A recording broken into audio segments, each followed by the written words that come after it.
Assalamualaikum warahmatullahi wabarakatuh. An Ummil Mukminin, dari Ummul Mukminin Ummi Abdillah Aisyah radhiyallahu anha qalat. Aisyah pernah berkata, qala Rasulullah sallallahu alaihi wasallam, Rasulullah bersabda. Jadi Rasulullah bersabda didengar oleh Aisyah. Apa kata Rasulullah? Yaghzu jaisul ka'bati fa idza kanu bi baida'a minal ardi yuhshafu bi awalihim wa akhirihim. Yaghzu itu perang, berperang. Jaisul ka'bati tentara Ka'bah. Fa idza kanu bi baida'a minal ardi, ketika mereka sampai di satu tempat yang luas di bumi yang, atau istilah satu tempat yang lapang, yusafu bi awalihim wa akhirihim, mereka ditenggelamkan atau mereka dihancurkan dari yang paling depan sampai yang paling belakang, habis semua. Jaisul Ka'bati itu tentara Ka'bahnya itu habis. Qalat, maka Aisyah bertanya, qultu ya Rasulullah, kaifa yushafu bi awalihim wa akhirihim, bagaimana orang dihancurkan dari yang paling depan sampai yang paling belakang? Maksudnya semua tentara, ribuan jumlahnya itu dihancurkan semua. Wa fihim aswaquhum wa man laisa minhum, sementara di antara mereka itu ada bukan semuanya tentara, ada pedagangnya, tukang bisnisnya, ada petaninya, karena waktu itu dipaksa harus ikut. Waman laisa minhum, dan ada orang-orang yang di dalamnya itu bukan tentara tadi lah istilahnya, bukan jais semuanya. Qala, maka Rasulullah menjawab, yusafu bi awalihim wa akhirihim, semuanya akan dihancurkan, semuanya dari depan sampai belakang, atau semua rata, semua akan hancur. Tsumma yub'asuna ala niyatihim, kemudian nanti di akhirat akan dibangkitkan sesuai niat masing-masing.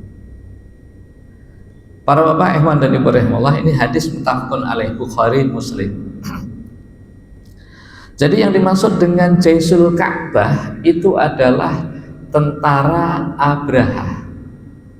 Ini termasuk tafsir surat Al-Fil. Ya, Jaisul Ka'bah itu adalah tentara Abraha, yang mana mereka berada di Yaman. Kebanyakan mayoritas penduduk Yaman saat itu adalah ahlul kitab, al-Yahud wan Nasara.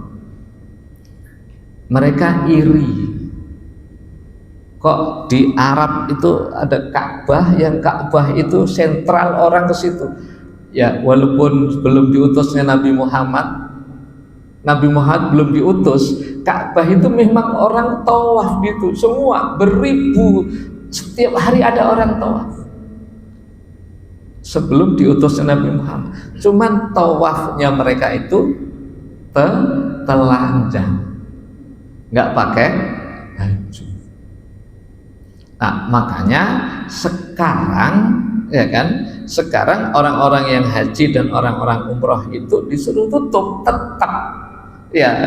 Tapi yang laki-laki ya, kalau perempuan enggak ya, yang laki-laki tetap nggak boleh pakai pakaian yang berjahit. Itu pakaian umroh, yaitu sarung bawah, kemudian diselempangkan ya yang sebelah. Ya, itu memang nggak boleh pakai pakaian yang berjahit. Jadi karena Ka'bah itu yang dibangun oleh Nabi Ibrahim dan Ismail waktu itu, terus dikunjungi orang, otomatis Pak, kalau orang itu datang banyak, itu pasti pengaruhnya besar, terutama adalah pengaruh apa? Ekonomi. Pasti itu Pak. Orang datang itu kan di situ butuh makan, butuh tempat tinggal. Butuh makan berarti ada orang yang jualan. Butuh tempat tinggal berarti ada yang buat rumah atau hotel. Itu udah otomatis Pak. Termasuk tadi pengaruh ekonomi. Maju ekonominya Pak. Bahkan kalau musim haji itu banyak orang-orang ya Bangladesh, orang Yaman istilahnya, itu datang ke sana jadi sopir. Itu sudah dapat uang banyak. Nah, jadi Abraha ini seorang raja yang besar, iri, akhirnya buatlah Ka'bah tandingan di sana, di Yaman. Kemudian dia berusaha untuk mengalihkan perhatian supaya ekonomi Yaman itu juga maju. Ternyata ada orang jahat, kalau mungkin jahat ya, atau istilahnya provokasi. Jadi Ka'bahnya itu dilempokin, Pak, pakai kotoran. Malam-malam Ka'bah yang buatan, Ka'bah tiruan tadi yang palsu itu dilepokin pakai kotoran. Wah, marah. Saking marahnya, wah ini pasti orang sana. Nah, maka mereka mengerahkan pasukan gajah. Itulah dalam surat Al-Fil. Alam taro, apakah kamu wahai Muhammad tidak melihat, tidak memperhatikan, tidak membaca sejarah? Taro itu kalau asalnya taro itu kamu melihat, tapi ternyata kan Nabi Muhammad nggak melihat, Pak, karena kejadiannya Nabi belum lahir, atau pada tahun lahirnya Nabi. Gimana Nabi bisa melihat? Nah, artinya Allah mengajari kepada Nabi Muhammad, lihatlah sejarah, lihatlah sejarah. Alam taro, kaifa, bagaimana, fa'ala, biasa, bagaimana perbuatan Allah terhadap pasukan gajah. Terus alam yaj'al kaidahum fi tadlil, bukankah Allah menjadikan kaidahum, usaha mereka Abraha itu fi tadlil, sia-sia. Fa arsala alaihim tayran ababil, Allah mengutus kepada mereka ababil, burung ababil, tarmihim bi hijaratin min sijil. Hijarah, sijil itu dari api. Fa ja'alahum ka'asfim ma'kul, dan dengan batu kerikil yang kecil-kecil itu ka'asfim ma'kul, seperti daun yang dimakan ulat. Gimana daun yang dimakan ulat? Iya, bukan hanya bolong, Pak, kadang tinggal tinggal rantingnya kecil-kecil itu. Maknanya bahwa ketika Abraha itu menyerang ribuan orang, Pak, ribuan orang. Untuk apa ribuan orang? Yang pertama memperbanyak jumlah, yang kedua untuk menakut-nakuti lawan. Ya. Nah, ternyata waktu itu yang di dalam pasukan itu enggak semuanya tentara. Istilahnya apa? Semacam wajib ikut gitu loh, dipaksa. Harus ikut. Ada pedagangnya. Aswak itu sukun itu apa? Pasar, tukang jualan di pasar. Nggak ngerti pokoknya harus ikut. Oh, besok mau jual, kamu harus ikut. Besok mau kantor, semuanya ikut. Libur kantornya. Pasarnya tutup di Yaman itu. Semuanya harus ikut. Nah, ketika semua mati di situ, gimana nasibnya? Apakah semuanya neraka semua? Gimana, Pak, Ibu? Apakah neraka semua? Karena kan ikut di dalamnya. Maka ketika Aisyah bertanya, ya Rasulullah, gimana mereka yang, bahkan kalau ini kan kaifa yusafu bi amwali wa akhirihim wa fim aswakhum wa man laisa minhum. Ini pertanyaan dari Aisyah. Kalau pertanyaan dari Ummu Salamah berbeda lagi. Kaifa bimangkana karihan, gimana Rasulullah terhadap orang-orang yang terpaksa, karihan, terpaksa. Maka Rasulullah menjawab, yuhsaru bihi ma'ahum, mereka nanti dikumpulkan bersama mereka. Walakinnahum yub'asuna ala niyatihim, akan tetapi nanti di akhirat, Bapak dan Ibu rahimahullah, di akhirat mereka dibangkitkan, dikelompokkan sesuai dengan niat masing-masing. Jadi pasukan Abraha yang ribuan tadi semua mati ada di situ, itu tidak semuanya neraka jahanam semua, enggak sama. Ada nggak yang masuk surga? Kalau yang istilahnya ahlul kitab yang beriman kepada Allah bisa masuk surga. Karena di Yaman itu waktu itu agamanya ahlul kitab waktu ya. Dan sementara Rasulullah sendiri belum diutus kan, bahkan belum lahir. Baik. Jadi di dalam hadis ini maknanya bahwa satu peristiwa kejadian walaupun di dalamnya itu berbeda-beda orang tetap dianggap satu, akan tetapi nanti di akhirat ketika dibangkitkan itu berkelompok sesuai niatnya masing-masing. Kalau di orang beriman, maka ada beberapa hadis yang lain, diantaranya Rasulullah mengatakan yahlikuna mahlika wahidan. Ada satu kejadian yang sangat besar, satu peristiwa yang sangat besar. Kemudian yang di dalamnya itu beragam, maka Rasulullah mengatakan yub'asuna ala niatihim, dan mereka akan dibangkitkan sesuai dengan niat atau keimanan masing-masing. Para bapak, ikhwan dan ibu rahimakumullah, dalam hadis ini ada dua kesimpulan. Yang pertama adalah niat, tentang niat. Yang kedua adalah tentang pertemanan atau persahabatan. Tentang niat ini ya pernah kita bahas yang lalu, bahwa amalan itu tergantung kepada niat. Kemudian amalan niat itu bisa menjadikan amalan kecil, kata Abdullah bin Mubarak, amalul kabir yusakhiru binniat. Amalan besar itu bisa menjadi kecil karena niatnya. Anggap saja berjihad di jalan Allah, berjihad Pak, sampai dia bawa hartanya, bahkan fisik yang maju terus, hebat dia. Bahkan orang wah dia seorang pejuang, tapi di hadapan Allah menjadi kecil. Tusakhirunia. Kenapa? Karena niatnya. Apa niatnya? Niatnya supaya dianggap pahlawan. Tapi sebaliknya ada amalan kecil amalan kecil yang bisa menjadi besar karena niatnya. Satu contoh, anggap sajalah ya berinfak 100.000 diberikan ke lembaga pendidikan. Niatnya dengan ini, ya Allah, saya memberikan ke lembaga pendidikan, kemudian ada anak-anak yang sekolah, ada anak-anak yang menghafal Al-Quran misalnya di situ.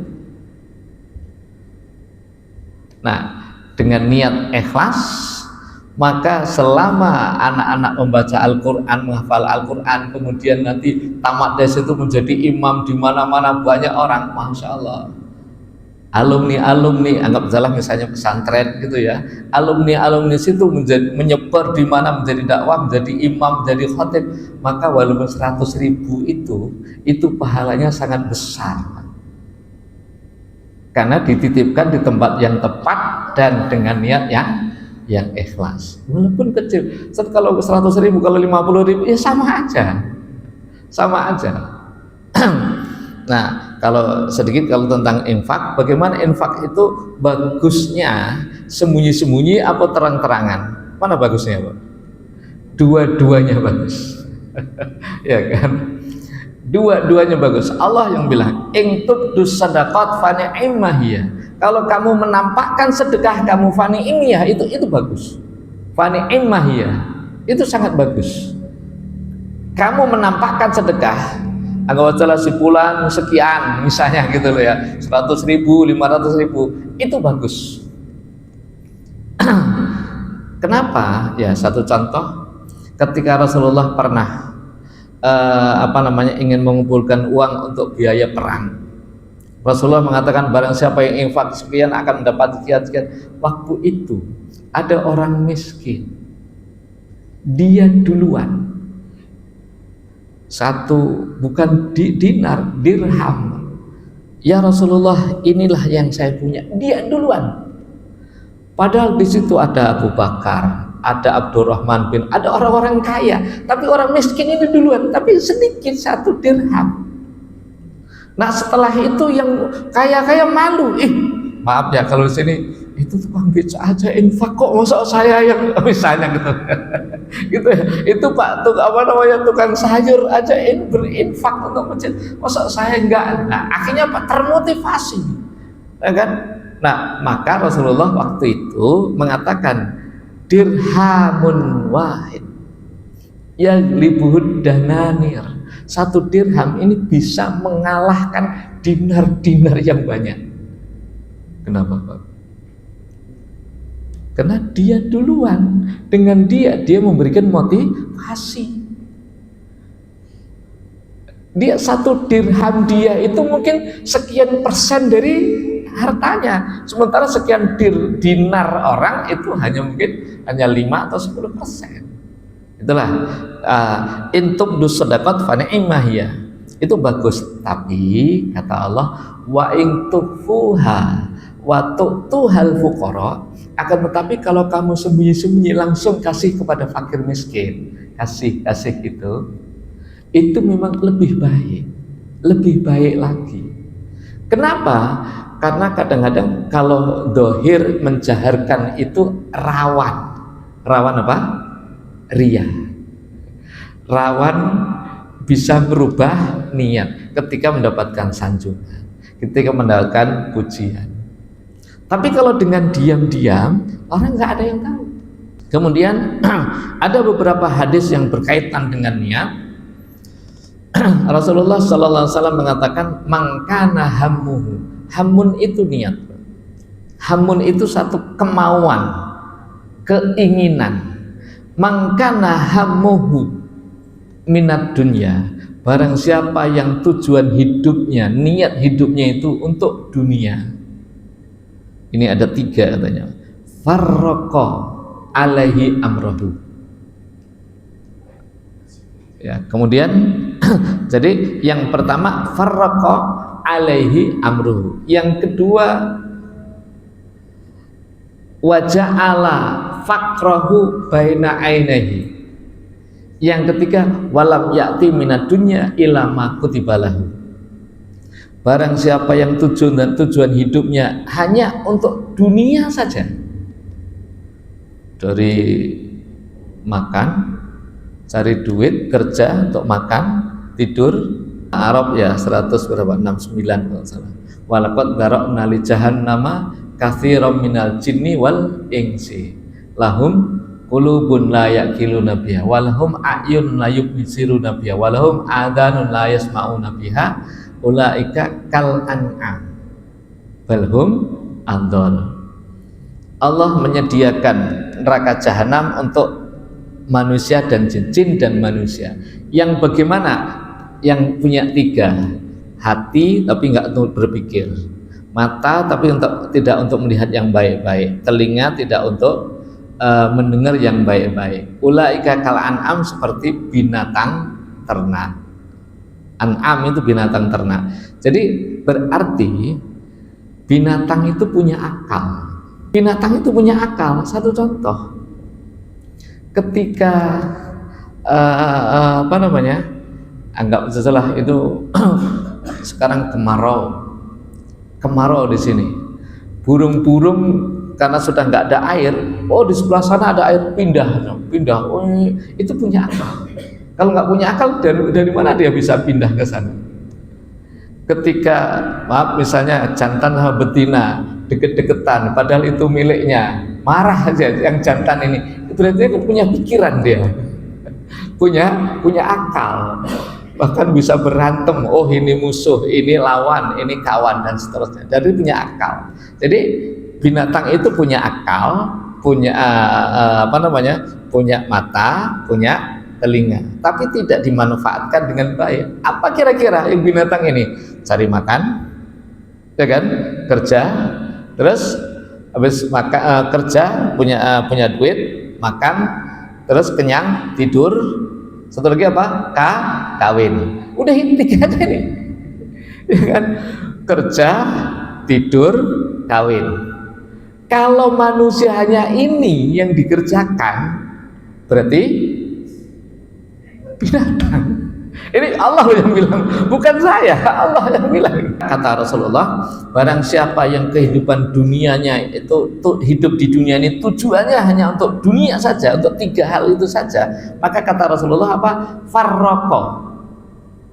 Ya, farraqo alai amruhu, maka urusannya akan dicerai-beraikan. Maknanya banyak kali masalah. Orang yang hidupnya dunia itu banyak masalah dan nggak selesai. Nengok sana, maaf ya, misalnya jualan, sebelahnya jualan, wah saingan, jadi musuh, ya kan? Jadi lawan. Kemudian jadi seakan-akan banyak kali masalah, dan masalah nggak selesai, nanti masalah keluarganya, masalah anaknya, masalah dan seterusnya. Memang Allah yang buat begitu. Jadi ada 3 hal kata Rasulullah. 1, farraqa alaihi amrohu. Yang kedua, waja'ala faqrahu baina ainihi, dan Allah menjadikan kefakiran itu antara 2 matanya. Berarti maksudnya apa? Di pikirannya, Pak. Fakir itu apa sih? Fakir itu apa artinya? Selalu butuh, selalu merasa kurang. Kaya itu berarti apa namanya? Cukup. Allah menjadikan merasa kurang, fakir terus di pikirannya itu kurang. Iya, melihat lebih besar. Itu kalau memang hidupnya untuk dunia. Waja'ala faqrahu baina ainahi. Dan yang ketiga kata Rasulullah, walam ya'ti minad dunya illa ma kutiba, dan dia tidak akan mendapatkan dunia kecuali apa yang sudah ditulis oleh Allah. Enggak lebih dari itu. Walaupun kerja sehari 2 sampai ngelembur, dapatnya cuma segitu. Itulah yang sudah ditulis oleh Allah, yang sudah ditentukan oleh Allah. Dan selalu merasa kurang. Kok cuma segini? Nah, berbeda dengan mangkana hammuhu fil akhirah, barang siapa yang niat hidupnya itu untuk akhirat, Gimana niat hidup untuk akhirat itu gimana sih? Seluruh kehidupannya, baik fisiknya, ruhnya, hartanya, semuanya itu kita niatkan untuk ibadah. Dalam surat Al-Qasas, wabtaghi fima atakallahu daral akhirah. Jadikanlah apa yang sudah Allah berikan. Berarti semua apa yang Allah berikan itu untuk akhirat. Wala tansa nasibaka minat dunia. Tapi kamu jangan lupa, kamu sekarang masih hidup di dunia, kamu kerja untuk duniamu. Tapi tujuannya itu adalah akhirat. Dan kalau orang yang orang yang akhirat tadi akan mendapatkan 3 hal juga. Yang pertama, jama'allahu amrohu, Allah akan mengumpulkan urusannya. Maknanya apa? Nggak terlalu banyak masalah, dan masalahnya selesai. Kalau punya masalah, bapak ibu punya masalah, bangun aja jam 3, terus kamu wudhu, sholat, berdoa, akan dikabulkan apa yang kamu minta, kata Rasulullah. Nah, berdoa aja, mohon sama Allah Subhanahu wa taala, ya kalau perlu di situ sambil bersimpuh lah, yakin Allah akan ngasih. Jadi urusannya akan selesai dengan itu. Allah yang akan bantu. Pertama, yang kedua, wa ja'ala ghinahu, dan Allah akan selalu memberikan ghina. Ghina itu kaya. Artinya apa? Bukan nggak mesti harus kaya raya, enggak. Minimal apa? Selalu merasa cukup. Orang yang hidup kehidupannya itu untuk akhirat, maka selalu merasa hatinya itu dipenuhi dengan rasa cukup. Kenapa? Oh, ini dunia, ini sementara, ini akan kita tinggalkan, dan di akhirat, nikmat akhirat jauh lebih nikmat, lebih besar. Baik, kemudian yang ketiganya kata Rasulullah, ya'tihi dunya wahya raghimah, dan dunia itu akan datang sementara dia itu semacam nggak butuh gitu. Maknanya apa? Akan terus saja dikasih dunia itu kalau akhirat sebagai tujuan hidup. Maka istilahnya, kalau kita akhirat maka dunia akan ikut, tapi kalau kita hidupnya untuk dunia, akhirat ketinggalan. Jadi yang pertama itu tadi tentang niat. Kemudian yang kedua, hadis ini menerangkan tentang teman, persahabatan. Jadi teman itu sangat penting sekali, sampai-sampai Rasulullah SAW mengibaratkan teman baik dan teman buruk itu ibarat seperti, kalau yang teman baik seperti orang jualan minyak wangi, sementara teman buruk seperti tukang las. Ada pengaruh langsung dan tidak langsung. Sampai Rasulullah mengibaratkan gitu. Pengaruh langsungnya apa? Pertama, orang diibaratkan seperti orang jualan minyak wangi. Pengaruh langsungnya apa? Kamu bisa kena tutul wanginya. Istilahnya apa? Dikasih minyak wangi, itu pengaruh langsung. Badan kita menjadi wangi. Pengaruh tidak langsungnya, walaupun kita nggak beli, kita nggak kenanya, tapi paling tidak dari jauh kita sudah bau wangi. Wangi. Itu pengaruh tidak langsung. Nah, buruk juga begitu, seperti tukang las, itu ada pengaruh langsung dan tidak langsung. Pengaruh langsungnya apa? Kecipratan apinya, panas, itu langsung. Pengaruh tidak langsungnya apa? Hawa panas, walaupun nggak kena apinya, tapi hawanya itu nggak enak lah. Kalau di hadis itu baunya kurang enak. Demikian juga berteman, berkawan. Kawan yang buruk, kawan yang baik itu ada pengaruh langsung dan tidak langsung. Pengaruh langsungnya apa?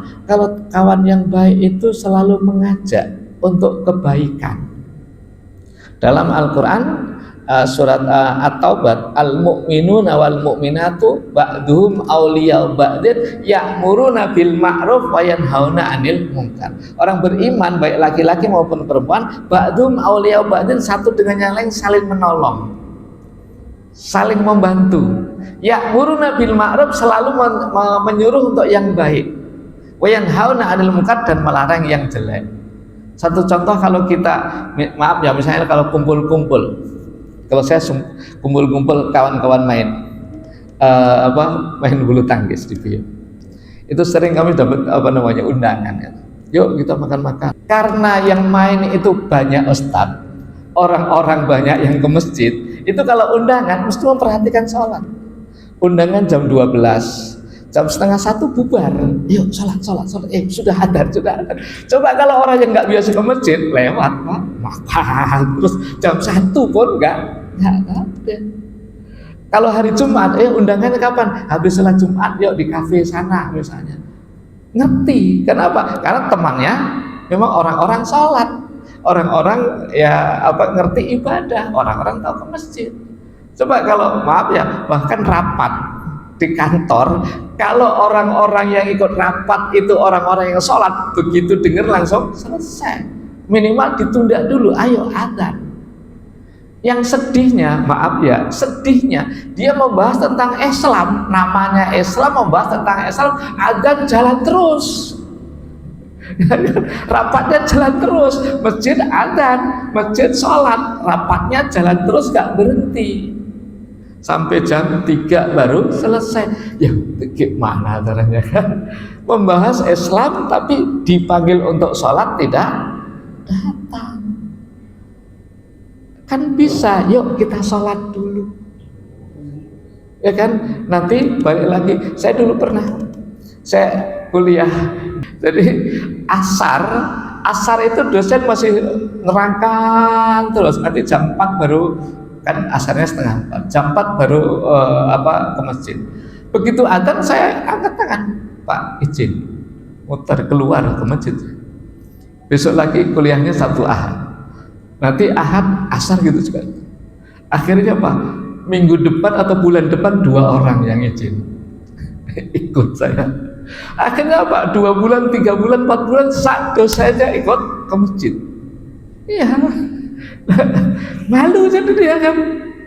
Awalnya nggak ada yang berani. Adzan dosen tetap nerangkan, berhenti sebentar lah, waktu adzan berhenti, habis itu nerangkan lagi terus sampai nanti jam 4 atau setengah 5 baru ke masjid, padahal nggak jauh masjidnya.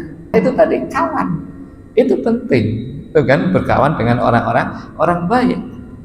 Nah itu tadi pengaruh langsung, Pak. Pengaruh tidak langsungnya apa? Maaf, orang yang buruk misalnya berkawan dengan orang-orang alim, udah alim loh sekarang. Udah alim dia lah, minimal itu kan pengaruh. Oh, udah tobat dia, sudah baik, walaupun kadang-kadang belum sholat. Minimal orang menganggap dia sudah menjadi orang baik. Itu pengaruh yang tidak langsung. Nah, adapun yang keburukan, kejelekan, itu ada pengaruh langsung dan ada pengaruh tidak langsung. Pengaruh langsungnya apa? Ya tadi, berkawan dengan orang yang nggak sholat, sholat kita bingung, Pak. Adzan mau mau izin, sholat kali nanti kan bisa, kan waktunya masih panjang. Nah, kan gitu kan akhirnya, karena kita sendiri itu sudah kena pengaruh langsung, sudah langsung nggak bisa berbuat ibadah. Maka Allah mengatakan di dalam surat At-Taubah, wal munafiquna wal munafiqatu ya'muruna bil munkar wa yanhauna 'anil ma'ruf. Orang munafik itu muslim. Orang munafik baik laki-laki maupun perempuan itu terbalik dengan orang mukmin tadi. Kalau orang mukmin itu saling menolong, menyuruh yang baik, melarang yang jelek. Kalau munafik apa? Ya nuruna bil munkar, nyuruhnya yang jelek-jelek aja. Wayan hauna anil ma'ruf, kalau ada kebaikan malah dilarang, nggak usah. Masya Allah. Nah, itu pengaruh langsung. Pengaruh nggak langsungnya apa? Hati-hati, itu sudah berkawan dengan orang narkoba itu. Itu sudah berkawan dengan pencuri, udah berkawan, waduh, minimal maaf kalau berkawan dengan koruptor ketika dia ketangkap, ngeri-ngeri gitu, Pak. Kenapa? Jangan-jangan dapat aliran itu yang kita nggak tahu. Itu pengaruh kadang, Pak. Maka kawan tadi kita harus berhati-hati. Bagaimana seandainya dalam satu ruangan, kalau seperti hadis ini, dalam satu ruangan di situ ada acara, yang acaranya joget-joget, pas ada gempa kemudian ambruk, mati semua. Kok si Fulan di sini rupanya? Kan jadi jelek. Ya kan? Ada konser, setiap ada bencana mesti ini gara-gara konser. Kan gitu. Setiap bencana ini gara-gara ini dan seterusnya. Yaitu ya syukurlah masih sadar bahwa bencana kejahatan itu membawa bencana. Maka Allah mengatakan di dalam Al-Qur'an di surat Al-Anfal ayat 25, wattaqu fitnatal la tusibanna alladziina dzalamu minkum khassah wa'lamu annallaha syadidul iqab. Wattaqu, takutlah kamu. Fitnah itu bala, adab di dunia ini. Takutlah kamu terhadap bala, la tusibannal ladzina dzalamu minkum khassah, yang apabila bala itu turun tidak kena kepada orang yang zalim saja, yang tidak zalim pun kena. Nah, ketika turun ayat ini, sahabat bertanya, ya Rasulullah, kalau orang zalim kena, itu kan wajar. Tapi orang yang tidak berbuat zalim kok kena juga? Apa kata Rasulullah? Dia juga ikut berdosa. Apa dosanya? Membiarkan kemaksiatan padahal dia mampu untuk melarang, mampu untuk nahi mungkar. Dia kena juga, ikut dosa di dalamnya. Maka Rasulullah pernah mengatakan, wangsur ahaka dzaliman au madluman. Tolonglah saudaramu, baik yang dolim atau madlum. Dolim itu berarti yang berbuat, madlum yang disakiti. Nah, sahabat bertanya, ya Rasulullah, kalau yang madlum kemudian kita nolong, bisa lah ya Rasulullah, tapi bagaimana menolong yang dolim? Rasulullah mengatakan, kamu cegah, jangan berbuat itu. Itu namanya menolong saudaranya yang berbuat dolim. Ya. Baik para bapak dan ibu rahimahullah, karena intinya kita perbaiki niat kita masing-masing. Semoga semua amalan yang kita kerjakan dengan niat ikhlas itu menjadi amalan yang baik, menjadi simpanan kita nanti, sehingga di hadapan Allah akan kita ambil, akan kita nikmati. Yang kedua, berpandai-pandailah mencari teman yang baik, yaitu teman yang menunjukkan kepada kebaikan, yang selalu, bahkan kalau Imam Syafi'i mengatakan orang terbaik itu kalau melihat si fulan itu mengingat Allah. Sekian, kurang lebihnya mohon maaf. Assalamualaikum warahmatullahi wabarakatuh.